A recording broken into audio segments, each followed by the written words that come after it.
Sharing के अगले video में हम एग्जाम्पल देख रहे हैं बेल्जियम का। मैंने पहले बताया कि पावर शेयरिंग एक इम्पॉर्टेंट फैक्टर है किसी भी कंट्री में स्मूथ तरीके से गवर्न करने को, जहां पर लोग, जो देश में रहने वाले लोग हैं, अगर उनमें ये भावना आ जाती है कि उनको उनका अधिकार नहीं मिल रहा है, वहां कॉन्फ्लिक्ट होना शुरू हो जाता है।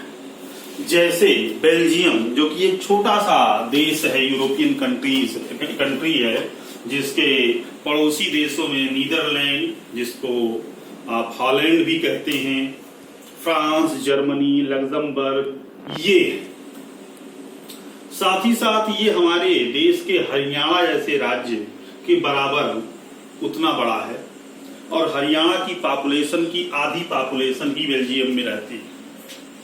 बेल्जियम में पावर शेयरिंग क्यों अवश्यंभावी हो गया, क्यों ये जरूरी हो गया? क्योंकि अगर हम देखेंगे तो बेल्जियम दो हिस्सों में बटा हुआ था, और वो दो रीजन जिसको कहते हैं, जैसे हमारे यहाँ है इंडिया में हम साउथ रीजन और नॉर्थ रीजन देखते हैं। हम साउथ नॉर्थ रीजन में रहते हैं, और केरल, तमिलनाडु, आंध्र प्रदेश ये साउथ रीजन में आता है। उसी तरह से बेल्जियम भी दो हिस्सों में बटा हुआ था। एक को फ्लेमिश रीजन कहते थे और दूसरे को वलोनिया रीजन कहते थे। फ्लेमिश रीजन में डच स्पीकिंग, जो नीदरलैंड से जुड़े हुए लोग थे, नीदरलैंड की भाषा बोलते थे, जिनको डच स्पीकिंग कहते थे, वो 59% थे। ये ध्यान देने वाली चीज है कि फ्लेमिश रीजन में 59% लोग डच स्पीकिंग थे। वलोनिया रीजन में 40% फ्रेंच बोलने वाले थे।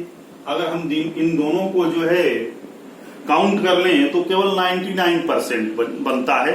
1% वो लोग थे जो जर्मन स्पीकिंग थे, जो जर्मन भाषा बोलते थे। मैंने पहले बताया कि एथनिक कंपोजिशन में एक कल्चरली एक ग्रुप जो होता है वो एक साथ रहना पसंद करता है। यहां पर भी डच को अगर देखेंगे आप तो पूरे बेल्जियम में जो डच थे वो मेजॉरिटी में थे, और जो फ्रेंच थे वो माइनॉरिटी में थे, क्योंकि डच की संख्या ज्यादा थी, 59% थे, और फ्रेंच 40% केवल थे, और जर्मन केवल 1% थे।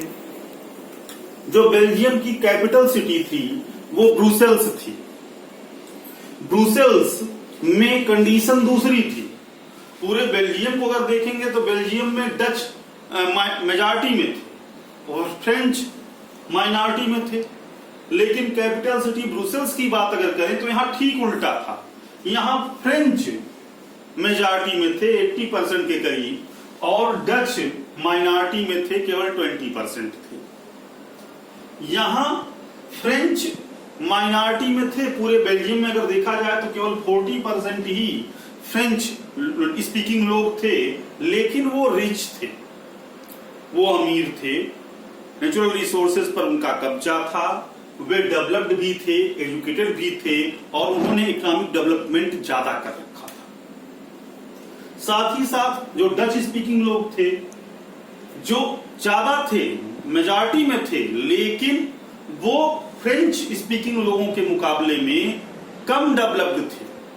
उस डेवलपमेंट का, जो बेल्जियम में डेवलपमेंट हुआ, उस डेवलपमेंट का लाभ फ्रेंच स्पीकिंग लोगों को नहीं मिल पाया, और न ही पावर में वो आ पाए।